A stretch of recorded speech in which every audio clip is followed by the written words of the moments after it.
आनंदपुर गांव में गणेश नाम का एक गरीब किसान अपनी पत्नी अंजू के साथ रहता था। दोनों खेत में मेहनत करके किसी तरह अपना घर चलाते थे। अंजू, मैं खेत जा रहा हूँ। ठीक है, मैं आपका खाना खेत में लेकर आ जाऊंगी। ठीक है भाग्यवान, मैं चलता हूँ। गणेश जब खेत पहुंचा तो उसने देखा कि तेज गर्मी के कारण पूरा खेत सूख चुका है। ये देखकर गणेश बहुत परेशान हो गया और एक पेड़ के नीचे जाकर बैठ गया। हे भगवान, ये क्या हो गया? अब हमारा क्या होगा? तभी वहाँ अंजू खाना लेकर पहुँचती है। अरे, ये सब क्या हुआ? पूरा खेत सूख गया। अगर ऐसा ही रहा तो हम 2 वक्त का खाना भी नहीं खा पाएंगे। तुम चिंता मत करो अंजू, सब ठीक हो जाएगा।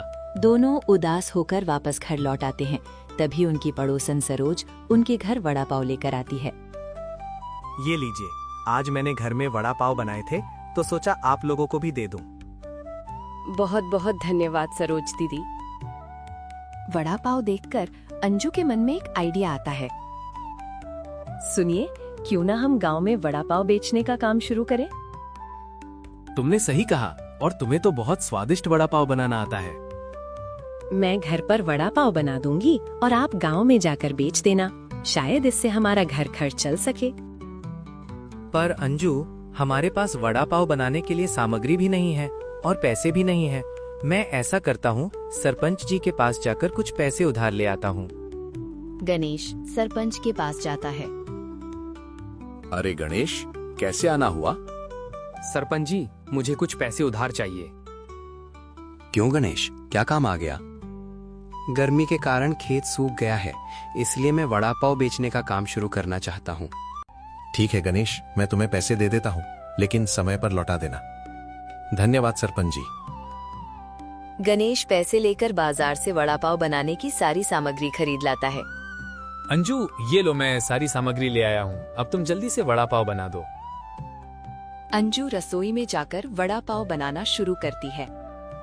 लीजिए, वड़ा पाव तैयार हो गए। वाह, कितनी अच्छी खुशबू आ रही है।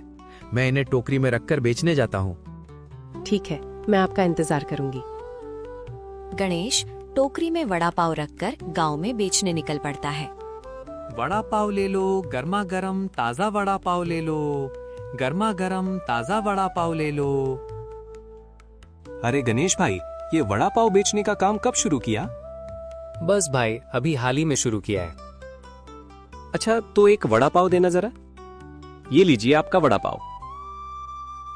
वाह, क्या स्वाद है!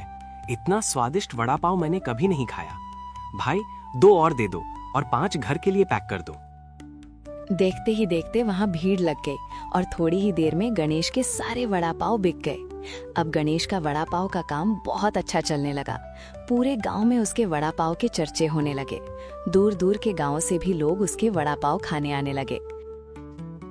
गणेश सरपंच को पैसे लौटाने जाता है। आओ गणेश, आओ। सरपंच जी, मैं आपके पैसे लौटाने आया हूँ। अरे वाह, और तुम्हारे वड़ा पाव के तो बड़े चर्चे सुनने में आ रहे हैं। बस सरपंच जी, घर खर्च चलाने के लिए बेचता हूँ। अच्छा, अब जब भी मुझे कुछ अच्छा खिलाना होगा मैं तुम्हारे ही वड़ा पाव खिलाऊंगा। जरूर सरपंच जी। गणेश अब रोज वड़ा पाव बेचने बाजार जाता और पेड़ के नीचे अपना ठेला लगाता। गणेश, 4 वड़ा पाव पैक कर दे, बच्चे जिद कर रहे हैं। अभी देता हूँ भाई। धीरे धीरे गणेश का काम और बढ़ता गया। अगले दिन गणेश घर में आलू धो रहा था।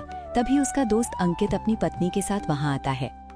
ओ गणेश, घर में कोई है या सब वड़ा पाव बेचने चले गए? अरे आओ आओ अंकित, वीआईपी मेहमान आए हैं। वीआईपी तो तब बनूंगा जब चाय और वड़ा पाव फ्री में मिलेंगे। यहाँ आलू धो धोकर कमर टूट गई है। इतने अच्छे क्वालिटी के आलू, जरूर बहुत पैसा लगता होगा। हाँ, महंगे जरूर हैं, लेकिन मैं अच्छा ही इस्तेमाल करता हूँ। यही गलती कर रहा है तू।